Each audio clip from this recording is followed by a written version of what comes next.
Dalam video ini, saya akan menjelaskan tentang pengantar teknologi game.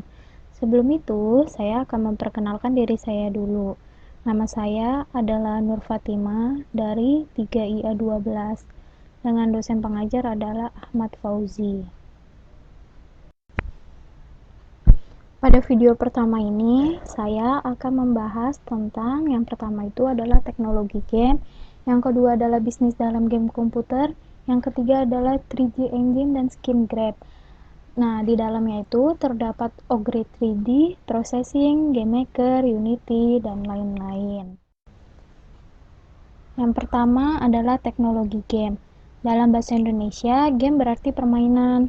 Permainan yang dimaksud dalam game juga merujuk pada pengertian sebagai kelincahan intelektual. Sementara kata game bisa diartikan sebagai arena keputusan dan aksi pemainnya. Pada tingkat tertentu, game bisa dikatakan menarik apabila bisa dimainkan secara maksimal.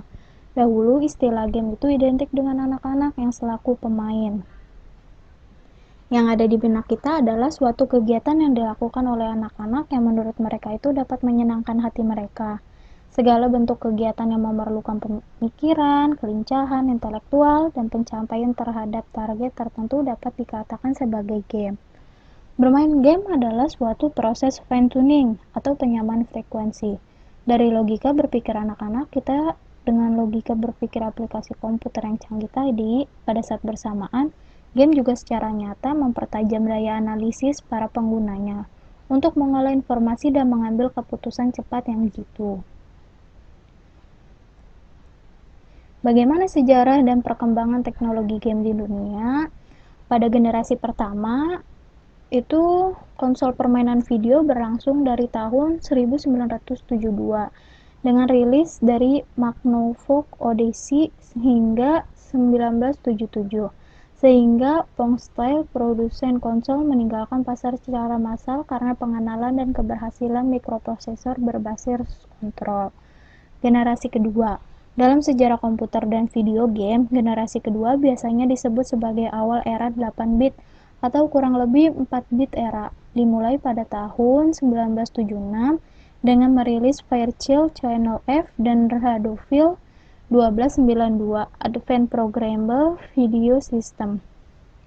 Di era generasi kedua ini, yang menjadi primadona konsol game adalah konsol game Atari.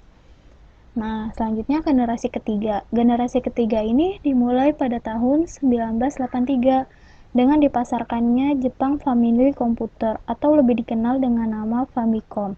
Walaupun konsol generasi sebelumnya juga menggunakan 8-bit prosesor, pada akhir generasi inilah konsol rumah yang pertama kali dibeli label oleh mereka bit.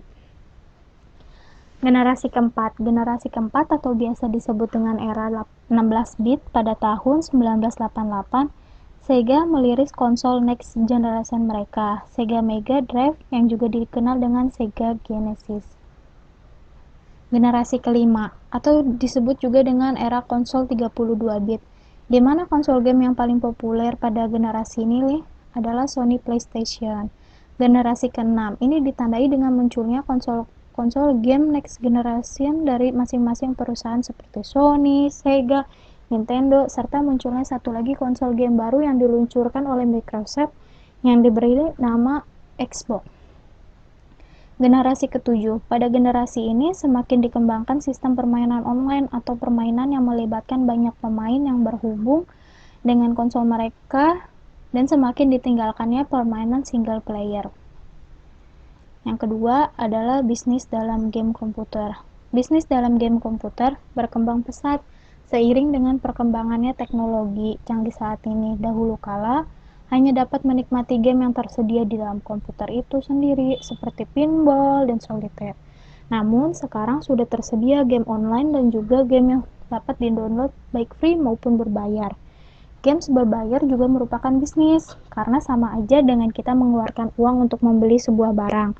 Games berbayar ini biasanya memberikan kepuasan tersendiri bagi pembelinya, karena terdapat fitur yang bagus di dalamnya.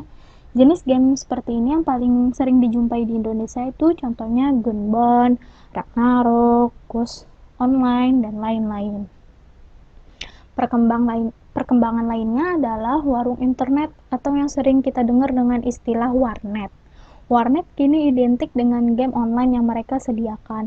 Walaupun game berbayar yang disediakan warnet, sehingga kita hanya tinggal memainkan saja, baik anak kecil hingga orang dewasa mempunyai hobi bermain game online ini. Dengan menyediakan tempat, perangkat komputer yang lengkap, dan fasilitas pendukung lainnya, membuat games betah berlama-lama untuk bermain. Aplikasi game dapat dijalankan pada berbagai platform. Beberapa platform yang bisa dijadikan pilihan untuk adventure game adalah personal komputer, berupa aplikasi games pada PC. Game ini dijalankan pada personal komputer. Pada media personal komputer, durasi waktu penayangannya adalah tidak terbatas selama games tersebut bagus dan mampu menghibur audiens atau pemain. Maka selama itulah tingkat kemungkinan untuk melihat audiens akan semakin tinggi. Yang kedua itu ada web-based game, yaitu aplikasi games yang diletakkan pada server di internet di mana audiens atau pemain hanya perlu menggunakan akses internet dan browser untuk mengakses game tersebut. Pilihan ini banyak digunakan karena dapat meningkatkan trafik pada suatu website. Bila games yang dibutuhkan simpel, maka diperlukan waktu pengembangan yang relatif lebih singkat, yaitu 1-2 bulan. Yang ketiga, smartphone atau pocket PC. Aplikasi game yang dijalankan pada mobile device bersistem operasi Windows Mobile yaitu tahun 2003 atau 2004 ataupun Windows Mobile 5.0, produk yang memiliki target market status ekonomi A dan B. Karakter pengusaha eksekutif muda sangat cocok apabila menggunakan media ini. Nah, game bertemakan strategi maupun simulasi bisnis pada umumnya lebih disukai oleh orang-orang golongan ini. Yang keempat itu adalah cellphone atau mobile phone. Aplikasi game untuk cellphone atau mobile phone sebenarnya bisa dimanfaatkan untuk mendapatkan potensial pelanggan dengan golongan status ekonomi responden A, B, dan C. Produk yang memiliki target golongan ABG, remaja, anak kuliah, eksekutif muda, sangat tepat menggunakan media ini. Mengingat pada golongan inilah mereka suka sekali mencoba mengeksplorasi fitur aplikasi yang tersedia pada mobile atau cellphone mereka. Yang ketiga, 3D Engine dan Skin Grab. 3D Engine adalah sistem perangkat lunak yang dibuat dan dirancang untuk menciptakan dan mengembangkan gambar 3 dimensi. Fungsi utama yang diberikan oleh gambar engine meliputi rendering, collision detection, sound, scripting, animasi, AI, networking, memory management, dan 3D.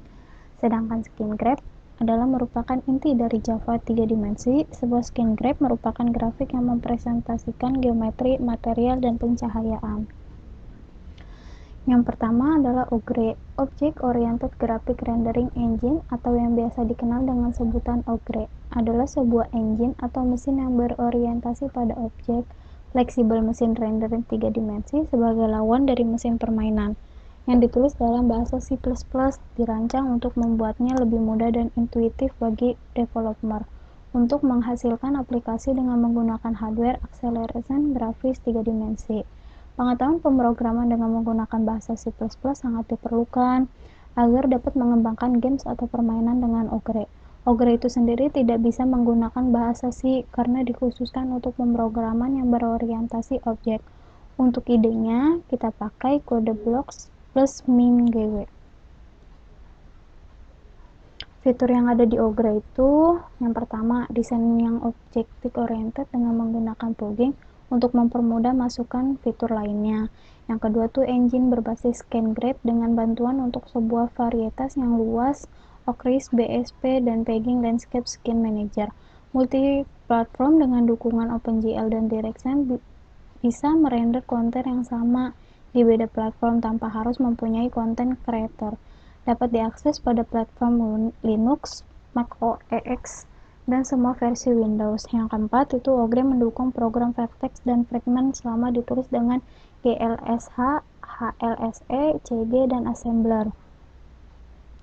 Yang kelima itu Landscape Skin Management untuk progressing LOD yang mana bisa dibuat secara otomatis dan manual. Engine animasi yang mensupport penuh untuk multiple hardware. Yang ketujuh itu OGRE mempunyai compositing manager dengan bahasa script dan full screen photo screen untuk efek seperti HDR, blooming, saturation, brightening, blurring, dan noise. Library mempunyai fitur memory debugging dan loading resolution dari archive-nya. Tersedia konten tools untuk 3D modeler seperti 3D Studio Max, Maya, Blender, Lightware, Mixape, SketchUp, dan sebagainya.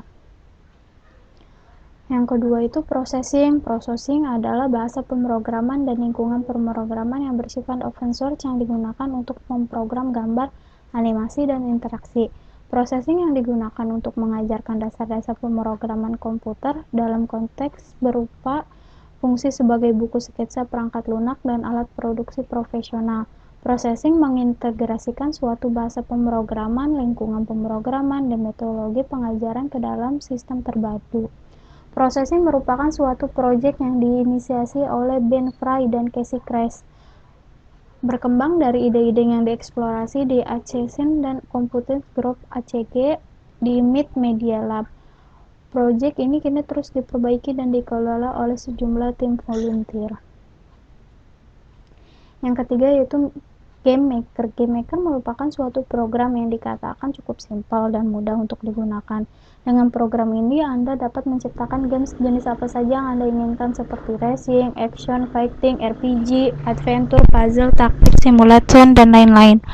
Program ini lebih fokus pada game berjenis dua dimensi, tapi program ini juga menyediakan fitur yang memungkinkan Anda untuk membuat jenis 3D, namun Anda tidak bisa membuat game sekelas Halo, Empire Earth, Need for Speed dengan program ini, karena fitur 3D yang diberikan hanya untuk membuat gambar 3 dimensi yang sederhana.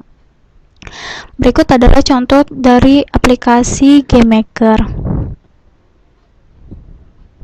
Yang keempat itu Unity 3 dimensi. Unity adalah sebuah software yang membuat game atau game engine yang bersifat multiplatform. Unity ini sering disebut-sebut sebagai Unity 3 dimensi karena dulunya Unity hanya dikhususkan untuk membuat game 3 dimensi saja. Tetapi setelah Unity meluncurkan versi 4.3 ke atas, Unity sudah bisa membuat game yang berbasis 2 dimensi.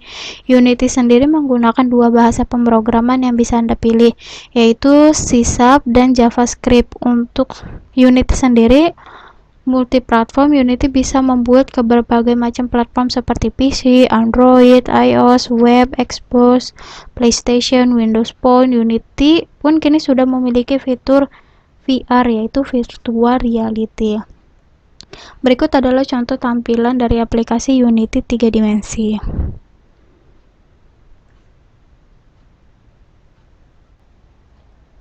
Nah, selanjutnya bahasan kedua. Nah, di sini tuh ada 3 pokok pembahasannya. Yang pertama desain skenario, yang kedua tuh script, dan yang ketiga storyboard game komputer. Nah, lanjut aja. Nah, yang pertama tuh desain skenario. Skenario merupakan sebuah alur yang disusun oleh seseorang untuk merancang suatu peristiwa. Skenario game merupakan langkah awal yang akan dijalankan dalam membuat sebuah game. Dengan adanya skenario, game dapat mempermudah pembuatan game dalam menyelesaikan game tersebut. Pada skenario game, pembuat game dapat membuat tema, bayangan genre, tool, gameplay, grafis suara, perancang, waktu, dan sebagainya. Yang kedua itu script. Script adalah bahasa pemrograman komputer yang diterjemahkan secara khas dengan tingkat kesulitan yang lebih rendah dan tanpa aplikasi kompilasi interpreter. Script diciptakan untuk mempersingkat proses pengkompilasi sehingga dijalankannya program tersebut. Biasanya, script disisipkan ke dalam bahasa pemrograman yang lebih kompleks. Contoh dari bahasa script adalah Ruby, JavaScript, Lua, dan PHP. Konsep pembuatan scripting pada game untuk langkah awal dapat dilakukan pemilihan bahasa pemrograman yang akan digunakan, di antaranya bahasa C, C++, dan Java. Proses pembuatan game dapat dikatakan memakan waktu yang cukup banyak. Lamanya pembuatan game tersebut bergantung pada beberapa faktor seperti genre, skala, dan platform. Script merupakan kumpulan sintak bahasa pemrograman yang siap untuk dikompil. Untuk mengetahui tentang script, di sini ada sedikit rangkuman tentang script. Nah, script itu adalah bahasa yang digunakan untuk menerjemahkan setiap perintah dalam situs yang pada saat diakses. Jenis script sangat menentukan statis, dinamis, dan interaktifnya sebuah situs. Semakin banyak skrip yang digunakan, maka akan terlihat semakin dinamis dan interaktif serta terlihat lebih bagus. Bahasa dasar yang dipakai setiap situs adalah HTML. Macam-macam skrip, PHP, ASP, JSP, JavaScript, Java Apps, VBS Script. Yang ketiga itu storyboard. Storyboard merupakan visualisasi ide dari aplikasi yang akan dibangun sehingga dapat memberikan gambaran dari aplikasi yang akan dihasilkan. Storyboard dapat dikatakan visual script yang akan dijadikan outline dari sebuah proyek dan ditampilkan short by short yang lebih sering disebut dengan skin. Storyboard akan lebih menjelaskan tentang bagaimana alur dari permainan itu sendiri. Contoh pada game arcade tidak memiliki alur cerita, akan tetapi game tersebut menitik beratkan pada perolehan poin-poin. Berikut adalah contoh tampilan dari storyboard. Di sini adalah contoh permainan game Dora. Sebelum dibuat, maka dia akan membuat storyboardnya dulu agar gampang dituang dalam game nantinya. Bahasan yang ketiga, yang pertama itu ada AI pada game, yang kedua decision making yang terdiri dari decision tree, static machine, dan rule system. Yang ketiga itu pathfinding, waypoints, dan pathfinding. Yang keempat itu ada finding search dan algoritma Dijkstra. Yang pertama artificial intelligence atau dalam bahasa Indonesianya itu kecerdasan buatan. Yang dimaksud itu ditunjukkan adalah suatu entitas ilmiah. Kecerdasan buatan biasanya dimasukkan ke dalam suatu mesin atau komputer supaya bisa melakukan pekerjaan seperti yang bisa dikerjakan oleh manusia. Contohnya adalah kemampuan untuk menjawab diagnosa dan pertanyaan pelanggan, perencanaan dan penjadwalan, pengendalian, serta pengenalan tulisan tangan, suara, dan wajah. Hal-hal seperti itu telah menjadi disiplin ilmu tersendiri yang memusatkan perhatian pada penyedia solusi masalah di kehidupan yang nyata. Terdapat macam-macam bidang yang menggunakan kecerdasan buatan, diantaranya yaitu game komputer, sistem pakar, jaringan, saraf tiruan, logika fuzi, dan robotika. Yang kedua itu decision making adalah serangkaian algoritma yang dirancang dengan memasukkan beberapa kemungkinan langkah yang bisa diambil oleh suatu aplikasi pada game ini. Decision making memberikan kemampuan suatu karakter untuk menentukan langkah apa yang akan diambil. Decision making dilakukan dengan cara menentukan suatu pilihan dari list yang sudah dibuat pada algoritma yang dirancang. Decision making dibagi menjadi 3. Yang pertama itu ada decision tree, yang kedua itu finite state machine, yang ketiga adalah rule system. Nah, decision tree itu adalah pohon keputusan. Pohon yang dimana setiap cabangnya menunjukkan pilihan antara sejumlah alternatif pilihan yang ada dan setiap daunnya menunjukkan keputusan yang dipilih. Decision tree biasanya digunakan untuk mendapatkan informasi untuk tujuan pengambilan sebuah keputusan. Decision tree dimulai dengan sebuah node, yaitu titik awal yang biasa dipakai oleh user untuk mengambil tindakan. Dari node root itu, user memecahkannya sesuai dengan algoritma decision tree. Hasil akhirnya adalah sebuah decision tree dengan setiap percabangannya menunjukkan kemungkinan skenario dari keputusan yang diambil serta hasilnya. Contoh pemanfaatan decision tree. Yang pertama itu diagnosa beberapa penyakit seperti kanker, hipertensi, dan stroke. Terus menentukan apakah dengan kondisi yang ada layak untuk bermain tenis atau tidak. Yang ketiga itu menentukan apakah sebuah investasi bisnis layak dilakukan atau tidak. Yang keempat itu pemilihan pegawai teladan sesuai dengan kriteria tertentu. Yang kelima itu deteksi gangguan pada komputer atau jaringan komputer. Yang keenam itu pemilihan produk seperti rumah, kendaraan, dan lain-lain. Selanjutnya adalah finite state machine atau biasa disingkat FSM, adalah sebuah metodologi perancangan sistem kontrol yang menggambarkan tingkah laku atau prinsip kerja sistem dengan menggunakan 3 hal berikut. Yang pertama itu state, yaitu keadaan, event, kejadian, dan action itu aksi. Pada suatu saat dalam periode waktu yang cukup signifikan, sistem akan berada pada salah satu state yang aktif. Sistem dapat beralih atau bertransisi menuju state lain jika mendapatkan masukan atau event tertentu, baik yang berasal dari perangkat luar atau komponen dalam sistem itu tersendiri. Kelebihan FSM itu, yang pertama itu sederhana, yaitu sehingga mudah diimplementasikan. Yang kedua tuh bisa diprediksi responnya. Yang ketiga komputasi ringan. Yang keempat relatif fleksibel. Yang kelima merupakan metode AI lama yang bisa digunakan pada berbagai sistem. Yang keenam itu mudah ditransfer dari abstrak menjadi kode program. Itu menurut Blawly pada tahun 2010. Selanjutnya, kelemahan FSM. Selain memiliki banyak kelebihan, FSM juga mempunyai beberapa kelemahan menurut Blawly 2010. Diantaranya, karena sifatnya bisa diprediksi, maka implementasi pada game kurang disukai. Yang kedua, implementasi pada sistem yang lebih besar lebih sulit karena pengaturan dan pemeliharaannya jadi kompleks. Yang ketiga, sebaiknya hanya digunakan pada sistem di mana sifat sistem bisa didekomposisi menjadi state. Yang keempat, kondisi untuk transisi state adalah tetap. Selanjutnya, rule-based system. Rule-based system dikatakan sebagai sistem yang digunakan sebagai cara untuk menyimpan dan memanipulasi pengetahuan untuk diwujudkan dalam suatu informasi yang dapat membantu dalam menyelesaikan berbagai permasalahan. Berbagai aplikasi dapat diselesaikan dari konsep ini, misalnya aplikasi dalam bidang medis. Pada bidang medis, salah satunya adalah aplikasi yang dapat membantu seorang dokter dalam mengidentifikasi suatu permasalahan kesehatan berdasarkan gejala yang telah diketahui.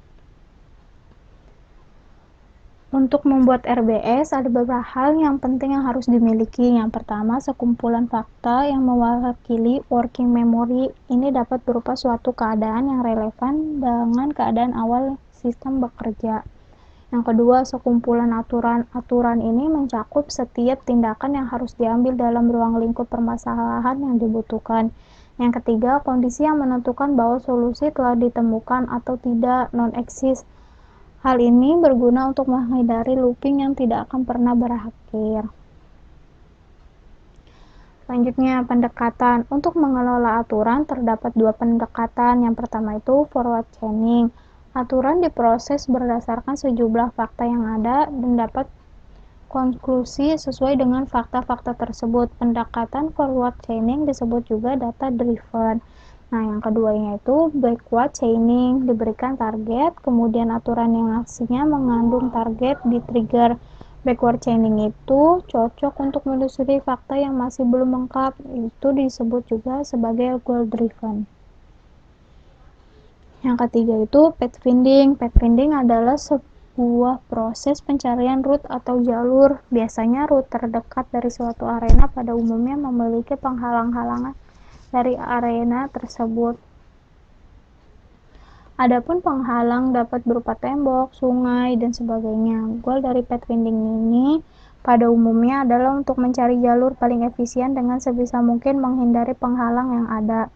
Metode pathfinding ini paling mudah ditemui pada game-game bertipe strategi di mana kita menunjuk satu tokoh untuk digerakkan ke lokasi tertentu. Dengan mengklik lokasi yang hendak dituju, si tokoh akan segera bergerak ke arah yang ditentukan dan secara cerdas akan menemukan jalur terpendek ataupun menghindari dari rintangan-rintangan yang ada.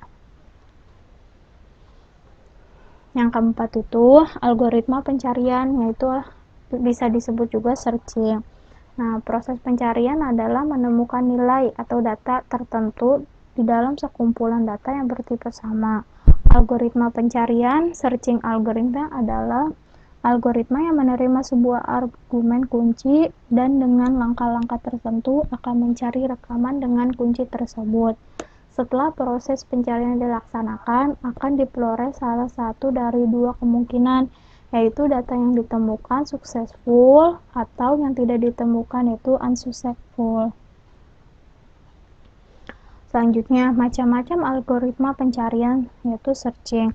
Yang pertama itu ada pencarian sekuensial. Nah, pencarian sekuensial ini Pencarian berurutan sering disebut pencarian linier, merupakan metode pencarian yang paling sederhana. Pencarian beruntun adalah proses yang membandingkan setiap elemen larik satu persatu secara beruntun, mulai dari elemen pertama sampai elemen yang dicari ditemukan atau seluruh elemen yang sudah diperiksa. Yang kedua, pencarian biner, yaitu binary search. Terdapat metode pencarian pada data terurut yang paling efisien, yaitu metode pencarian dibagi dua atau pencarian binary search. Metode ini digunakan untuk kebutuhan pencarian dengan waktu yang cepat. Prinsip pencarian dengan membagi data atas dua bagian mendasari metode ini. Data yang disimpan dalam larik harus sudah terurut. Data terurut yang paling efisien yaitu mode pencarian bagi dua atau pencarian biner. Nah, selanjutnya algoritma Dijkstra. Algoritma Dijkstra ditemukan oleh seorang ilmuwan komputer berkebangsaan Belanda yang bernama Edgar Dijkstra. Algoritma Dijkstra adalah algoritma yang digunakan untuk mencari lintasan terpendek pada sebuah graf berarah maupun tidak. Algoritma Dijkstra adalah salah satu metode untuk memecahkan masalah pencarian rute terpendek. Algoritma ini biasanya diterapkan pada sebuah aplikasi pencarian rute jalan yang terdekat dari suatu daerah ke daerah lainnya. Tujuan algoritma Dijkstra yaitu yang pertama, untuk menemukan jalur terpendek berdasarkan bobot terkecil dari suatu titik ke titik lainnya. Nah, kelemahannya itu, semakin banyak titik akan semakin memakan waktu proses. Nah, jumlah titik yang menentukan tingkat efektivitas dari algoritma Dijkstra. Nah, sekian saja video tentang pengantar teknologi game ini. Kurang lebihnya saya mohon maaf. Terima kasih.